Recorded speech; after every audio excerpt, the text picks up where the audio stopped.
बहुत समय पहले की बात है। हिमालय की तलहटी में बसे एक छोटे से राज्य में राजा वीर सिंह का शासन था।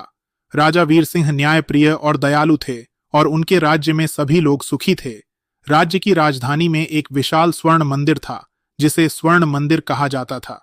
कहा जाता था कि यह मंदिर जादुई शक्तियों से भरा हुआ था, लेकिन उसके भीतर जाने की अनुमति केवल उन्हीं को थी जिनके दिल में सच्चाई और पवित्रता होती थी। कहानी का आरंभ। राजा वीर सिंह की एक सुंदर बेटी थी जिसका नाम था राजकुमारी अनन्या। अनन्या न केवल सुंदर थी बल्कि बहुत बुद्धिमान और साहसी भी थी। एक दिन अनन्या ने अपने पिता से स्वर्ण मंदिर के बारे में पूछा।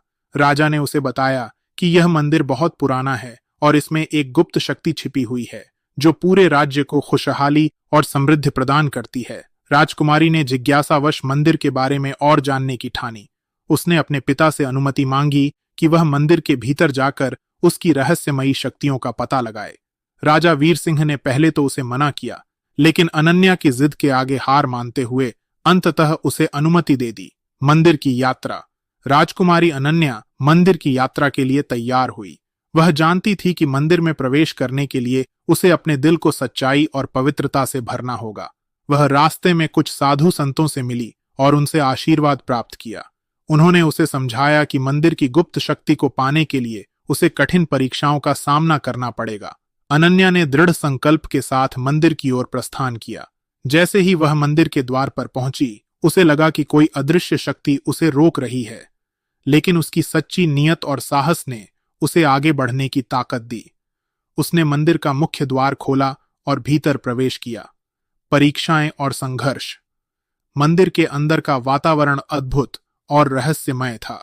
दीवारों पर प्राचीन चित्र अंकित थे जिनमें कुछ घटनाओं का वर्णन किया गया था।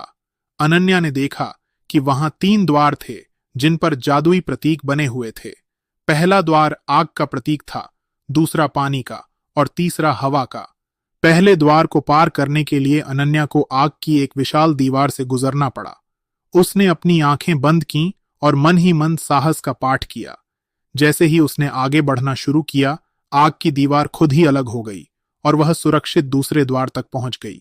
दूसरे द्वार के पार उसने एक विशाल जलाशय देखा जो इतना गहरा था कि उसकी तह का कोई अंदाजा नहीं था। उसे इस जलाशय को पार करना था। उसने अपनी आंखें बंद कीं और अपनी आस्था को मजबूत किया। तभी जलाशय का पानी 2 हिस्सों में बंट गया और उसके लिए एक रास्ता बन गया।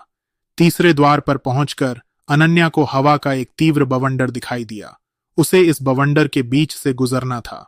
उसने अपने भीतर की शांति और संतुलन को जागृत किया और जैसे ही उसने कदम बढ़ाया, बवंडर धीरे धीरे थम गया और वह सुरक्षित अंतिम द्वार तक पहुंच गई। गुप्त शक्ति की खोज। तीनों द्वारों को पार करने के बाद अनन्या एक विशाल कक्ष में पहुंची। वहां एक चमकदार दीपक रखा हुआ था जो किसी अनजानी शक्ति से प्रकाशित हो रहा था। जैसे ही अनन्या ने दीपक को उठाया, एक दिव्य आवाज गूंजी। हे राजकुमारी अनन्या, तुमने साहस, सच्चाई और पवित्रता का प्रमाण दिया है। यह दीपक तुम्हारे राज्य के लिए खुशहाली और समृद्धि का प्रतीक है।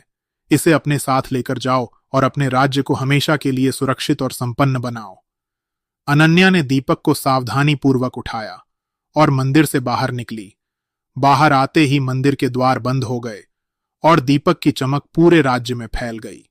समाप्ति। राजकुमारी अनन्या ने दीपक को अपने पिता के सामने प्रस्तुत किया।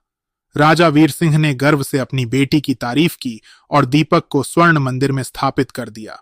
कहते हैं कि उस दिन के बाद से राज्य में कभी भी अकाल या संकट नहीं आया।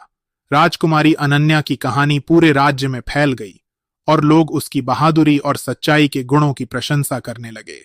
स्वर्ण मंदिर का रहस्य अब केवल एक कहानी नहीं, बल्कि लोगों के दिलों में बसी एक सीख बन गई। सच्चाई, साहस और पवित्रता से ही जीवन में असली खुशहाली पाई जा सकती है। सीख। सच्चाई, साहस और पवित्रता से ही किसी भी कठिनाई का सामना किया जा सकता है और असली खुशियों और समृद्धि का रास्ता पाया जा सकता है।